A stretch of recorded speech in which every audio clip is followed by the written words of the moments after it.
Hello, എല്ലാവർക്കും ഒരു പുതിയ വീഡിയോയിലേക്ക് സ്വാഗതം. നല്ല ചൂടല്ലേ ഇപ്പോൾ? ഈ സമയത്ത് നമുക്ക് കുടിക്കാൻ പറ്റിയ 4 ഷെയ്ക്കിൻ്റെ റെസിപ്പിയാണ് ഇന്ന് നമുക്കുള്ളത്. അപ്പോൾ നമുക്ക് വീഡിയോയിലേക്ക് കടന്നാലോ? ആദ്യം നമ്മൾ ഉണ്ടാക്കുന്നത് പേരക്കയുടെ ഷെയ്ക്കാണ്. നല്ല ടേസ്റ്റാണ് കേട്ടോ അത് കുടിക്കാൻ.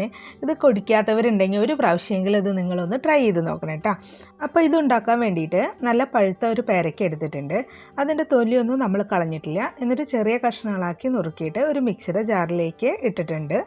ഇനി ഇതിലേക്ക് 4 ടീസ്പൂൺ പഞ്ചസാര ചേർത്തിട്ടുണ്ട്. അത്യാവശ്യം മധുരമുള്ള പേരക്കയാണ്, അതുകൊണ്ടാണ് 4 ടീസ്പൂൺ ചേർത്തിട്ടുള്ളൂ. പിന്നെ 1.5 ടേബിൾ സ്പൂൺ ഹോർലിക്സും 1/2 ലിറ്റർ ഫ്രീസ് ചെയ്തിട്ടുള്ള പാലും ചേർത്തിട്ടുണ്ട്. ഇനി ഇത് നമുക്ക് നന്നായിട്ട് അടിച്ചെടുക്കണം. ഇനി ഇത് ചിലപ്പോൾ അരച്ചു വരുമ്പോൾ നല്ല കട്ടിയായിട്ടുണ്ടെങ്കിൽ നമുക്ക് കുറച്ച് തണുത്ത പാലും കൂടിയും ചേർത്തിട്ട് ഒന്നും കൂടിയും അരച്ചെടുക്കാം. ഷെയ്ക്കിലെ മധുരത്തിൻ്റെ അളവ് ഓരോരുത്തരുടെ ഇഷ്ടത്തിനനുസരിച്ച് ഇടാവുന്നതാണ്. പാല് ഫ്രീസ് ചെയ്യാതെയാണ് ഷെയ്ക്ക് ഉണ്ടാക്കുന്നതെങ്കിൽ കുറച്ച് ഐസ് ക്യൂബും നല്ല തണുത്ത പാലും കൂടിയും ചേർത്തിട്ട് ഷെയ്ക്ക് അടിച്ചാൽ മതി. ഈ അളവ് വെച്ചിട്ടാണെങ്കിൽ ചെറിയ ഗ്ലാസ് ആണെങ്കിൽ 4 ഗ്ലാസും ഇതിലുപയോഗിച്ച ഗ്ലാസ് ആണെങ്കിൽ 2 ഗ്ലാസും നമുക്ക് ഷെയ്ക്ക് ഉണ്ടാക്കാൻ പറ്റും കേട്ടോ. അടുത്ത ഷെയ്ക്ക് നമ്മൾ സ്ട്രോബെറി വെച്ചിട്ടാണ് ഉണ്ടാക്കുന്നത്. കേടാകാതെ എങ്ങനെയാണ് സ്ട്രോബെറി സൂക്ഷിക്കേണ്ടത് എന്നതിൻ്റെ ഒരു വീഡിയോ ഞാൻ ചെയ്തിട്ടുണ്ട്. ആ സ്ട്രോബെറി എടുത്തിട്ടാണ് നമ്മൾ ഈ ഷെയ്ക്ക് ഉണ്ടാക്കുന്നത്. കാണാത്തവരുണ്ടെങ്കിൽ ആ വീഡിയോ ഒന്ന് പോയി കാണണം കേട്ടോ. അപ്പോൾ നമുക്ക് ഈ ഷേക്ക് ഉണ്ടാക്കാൻ വേണ്ടിയിട്ട് 20 സ്ട്രോബെറി എടുത്തിട്ടുണ്ട്. പിന്നെ 3 ടേബിൾ സ്പൂൺ പഞ്ചസാര ചേർത്തിട്ടുണ്ട്.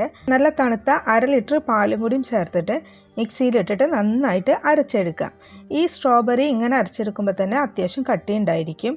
ഇനി നിങ്ങൾക്ക് കൂടുതൽ കട്ടി വേണം എന്നുണ്ടെങ്കിൽ കുറച്ച് ഐസ് ക്യൂബും കൂടി അതിൽ ചേർത്താൽ മതി. അടുത്തത് നമ്മുടെ ചെറുപഴം വെച്ചിട്ടുള്ള ഷെയ്ക്കാണ്. ഈ ഷെയ്ക്ക് ഉണ്ടാക്കാൻ വേണ്ടിയിട്ട് 5 ചെറുപഴമാണ് എടുത്തിരിക്കുന്നത്.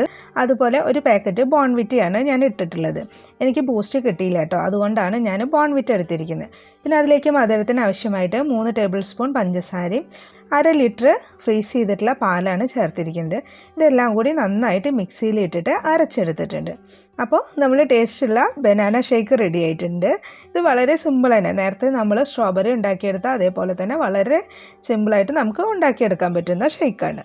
ഇനി അടുത്ത ഷേക്ക് ഇളനീര് വെച്ചിട്ടാണ് ഉണ്ടാക്കുന്നത്. ഇത് നേരത്തെ പറഞ്ഞ പോലെ തന്നെ വളരെ ടേസ്റ്റാണ് കേട്ടോ അത് കുടിക്കാൻ വേണ്ടിയിട്ട്. അപ്പോൾ അതിന് വേണ്ടിയിട്ട് ഒരു ഇളനീരാണ് എടുത്തിരിക്കുന്നത്. ഒരു ഇളനീരിൻ്റെ മുഴുവൻ കാമ്പും അതേപോലെ തന്നെ അതിൻ്റെ മുഴുവൻ വെള്ളവും നമ്മളിതിലേക്ക് ഉപയോഗിച്ചിട്ടുണ്ട്. പിന്നെ 1.5 ടേബിൾ സ്പൂൺ ഹോർലിക്സും 1/2 ലിറ്റർ നല്ല ഫ്രീസ് ചെയ്തിട്ടുള്ള പാല് 3 ടേബിൾ സ്പൂൺ പഞ്ചസാരയും കൂടി ചേർത്തിട്ട് നന്നായിട്ട് മിക്സിയിലിട്ടിട്ട് അരച്ചെടുക്കുക. ഇതിലേക്ക് കുറച്ച് ഏലക്ക പൊടിച്ചതും കൂടി ഞാൻ ചേർത്തിട്ടുണ്ട്. അത് ഈ വീഡിയോന്ന് കട്ടായി പോയിട്ടുള്ളതാണ് കേട്ടോ. ഷേക്കിന് കുറച്ച് കട്ടി കുറവാണ്. നിങ്ങൾക്ക് നല്ല കട്ടി വേണം എന്നുണ്ടെങ്കിൽ ഇത് അടിക്കുന്ന സമയത്ത് കുറച്ച് ഐസ് ക്യൂബും കൂടിയും ചേർക്കുക. അതുപോലെ ഇളനീരിൻ്റെ വെള്ളം പകുതി ചേർത്താൽ മതി.